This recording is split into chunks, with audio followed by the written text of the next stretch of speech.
Just give me a thumbs up. And there it is. Hi, everybody. My name is Becky. I'm a grateful believer in Jesus Christ.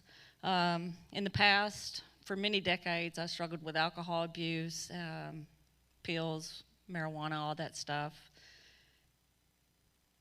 Today, I'm walking in victory over those things. I have 4.5 years of sobriety. I couldn't have done that without Jesus and naturally CR too. Tonight we have a testimony. Becky, would you come on up? I would like for you guys to welcome Becky Thacker. Step on up here.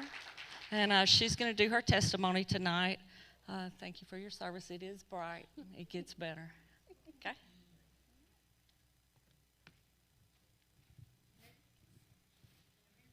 You're ready. Is your mic working? Here. Can you hear me?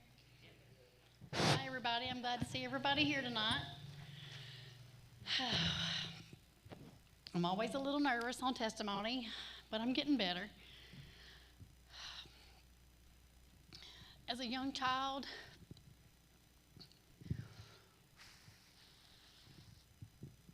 I never knew what drugs or alcohol was because it just wasn't spoken about in our house. As I got a little older, my teenage years, I met someone. We started dating. I didn't know what he was into at the time. He liked to smoke weed, take pills, and to drink. I never thought a lot about that because I didn't know what addiction really was. So after we started dating, I kind of learned a little more about it and how bad things could get. So after a couple of years, I asked him to stop or I was leaving. So, he stopped. At that time, we decided to have a child. So on September the 24th, 1999, we were blessed with a beautiful baby boy that we named Matthew. For a couple of years, everything was good. Then when he was 6 months old, well, actually not a couple of years. When Matt was 6 months old, his dad got locked up in prison, was there for about a year. So there I was raising a new baby. I had to get a job and learn how to take care of a baby on my own. He got out after a year and a half, was out about 6 months, and got locked back up again for almost 2 years that time. So here I was again, a single mother trying to raise my child. So when he came home this time, and I said, it's either the drugs or us, we're leaving or you stop. So we moved out of Joyner, away from everything, and so I thought, start a new life, start things over. Things were okay for a little while, but I just couldn't deal with it anymore. After 11 years, I said enough's enough, so I told him he had to leave. I thought things would get better because I wanted a better life for me and Matt, and I just wasn't going to deal with the addiction that he had and put my son through that. So I done what I felt was best for us. For a while, things were okay. I didn't quite trust him because I knew what he was doing. And, I didn't trust him. I started out letting Matt go and visit him and stuff.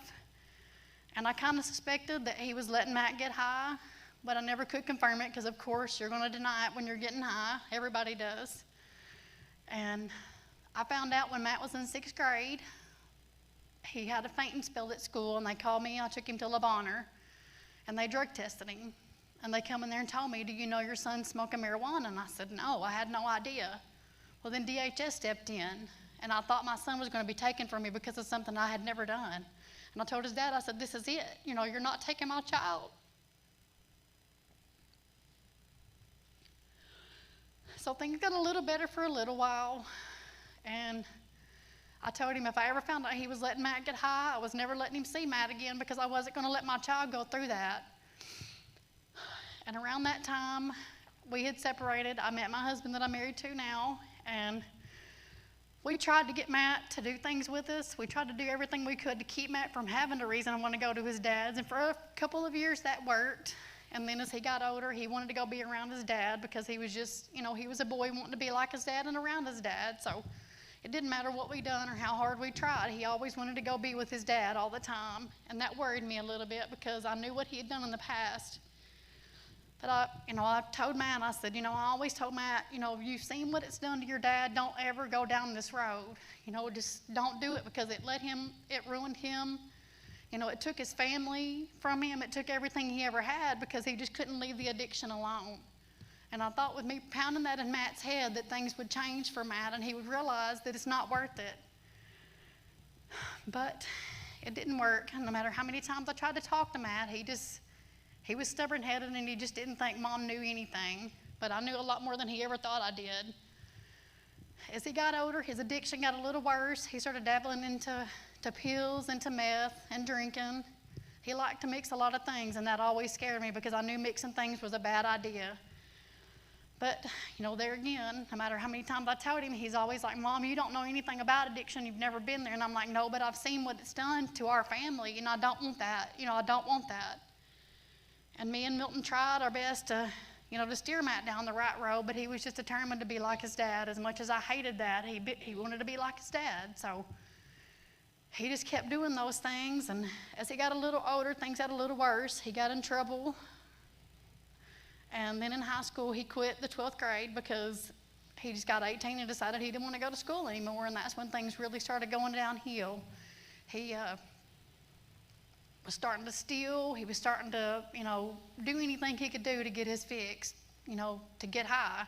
Stealing from us, he didn't care who he stole from. He was taking it no matter what. He wanted to go get high, so he was going to steal whatever he could steal to do that. So, I'd had enough, and I was like, Matt, you either got to stop or you got to get out. So he moved out. He moved in my grandmother's house in Lepanto, which is a very, very bad idea now that I look back on that, because that's when things really, really started getting bad. He was there, and he let his dad move in with him, which I didn't like, because I didn't trust his dad still, and I still don't, because of what he let Matt do. He let Matt get high for the first time, and Matt liked it too much, and it led him down that bad road that his dad had been down. So things started getting really bad. They got done a routine probation search, and they both were arrested and taken to jail, and that's when I found out really how bad things were.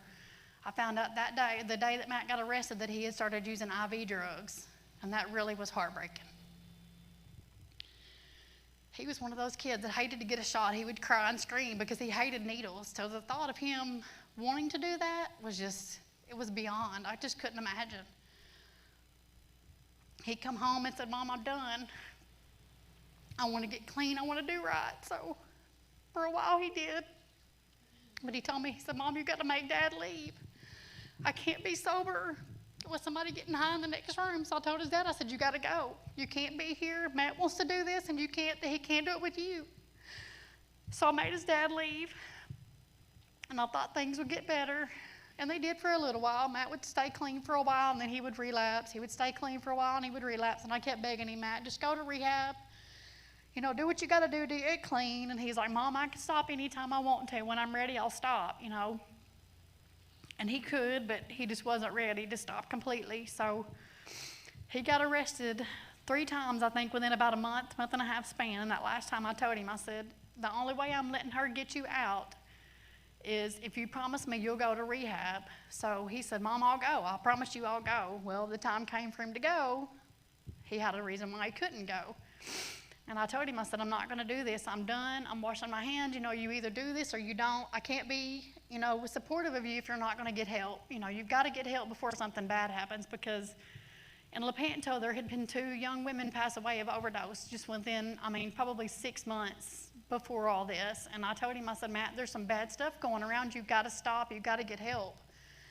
And he kept telling me, Mom, nothing's going to happen to me. He was just determined, nothing bad would ever happen. So he didn't listen again, so there we were going back down that road. Well, he promised me he would go to rehab whenever the bondsman got him out. I told him, I said, I'm not helping you. He had his own money, and I begged her not to get him out. I said, just let him stay there a few days, let him think about things. He needs some time to get clean and to really think about what he wants to do in life, because it's not going to be doing this, because it's going to end up bad. Well, he went Memorial Weekend. We had to wait for the weekend to get over because Monday was a holiday. He went to church that Sunday before the holiday. And Matt was a really quiet person. He was really shy. But for some reason that day when he went to church, he got up and spoke in front of everybody in that church and read out of his Bible. And now that I look back on that, there's only one reason why he did that. God was saving him and washing away his sins that day.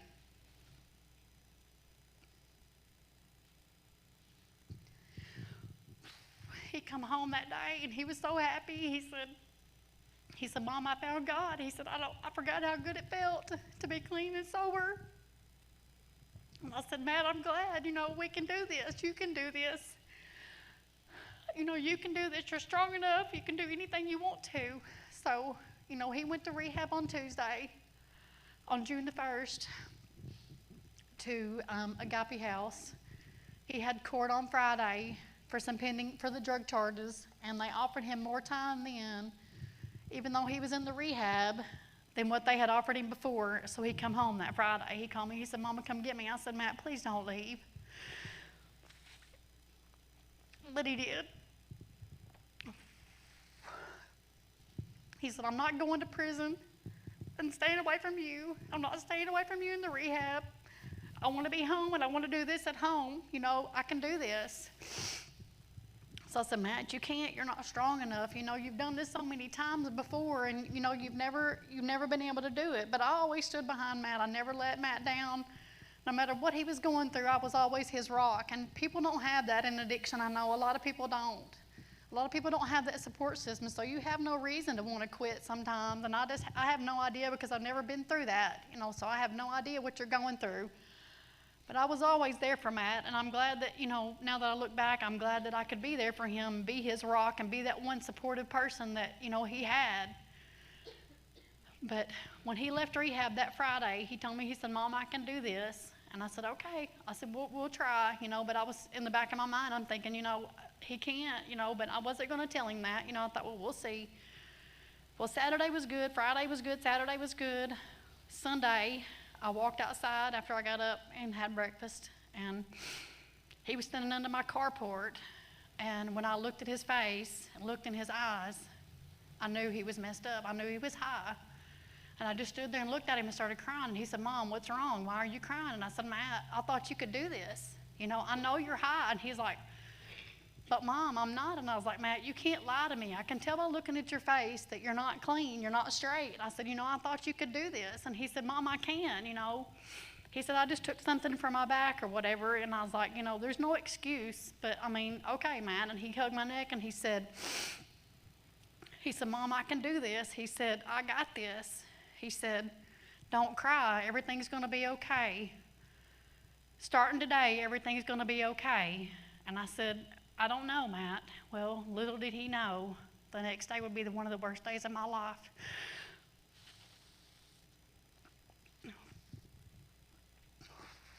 On June the 7th,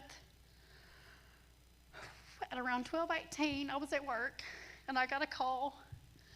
And they told me, they said, you need to come home. You need to come home, it's Matt. And I said, I can't, and whenever they said Matt, and I was like, I'm on my way. I hung up, I called my boss. I called my husband actually first. And I said, please tell me you're somewhere close where you can go to my mom's and check on Matt, which was right next door. And he said, I'm right uptown, I'm there, I'll be there in 5 minutes. Well, I kept waiting for a call from him, and he just, I just kept waiting, and I called my boss, and I said, I gotta go. I took my stuff to her, and I told her, I said, I gotta go, something's wrong with Matt. I made a 15-minute drive in probably 5 to 7 minutes, probably. I was driving as fast as I could, screaming, crying at God, please, don't do this. Let Matt be okay. When I finally pulled up in that driveway and seen the people like my mom, my husband, my brother, the police officer standing outside, I knew something was wrong. I jumped out of my car and went running up there. And the cop stopped me. He said, you can't come in. And I'm like, I want to go in. And then he said, you can't come in. And I knew then. My husband grabbed me and he said, it's not good. And I just looked at his face, and he didn't have to say the words. I knew. Matt was gone at the age of 21. He died of an overdose. And I'm just begging you here, the people that are here tonight, the people that are listening to me, that are not here tonight, I'm letting you know that there is help, there is hope. There's not a reason to give up. nothing to be ashamed of. Somebody somewhere can help you. No matter how bad things are, somebody cares. No matter if it's your family, you've got a friend, I care. I don't want any mother in this world ever to go through the heartache that I've gone through losing my child. And if I can get up here and share his story and touch people and help people and make them realize there's better things out there than drugs and alcohol or whatever, somebody somewhere cares. And I'm going to get up here or wherever I'm at, and I'm going to share Matt's story because people need to hear it. People need to hear what we go through watching our child go through addiction and not knowing what to do and not knowing how to help. It's heartbreaking to not know the right ways to help. And as a mother, I know I didn't fail Matt because I love Matt with everything I had.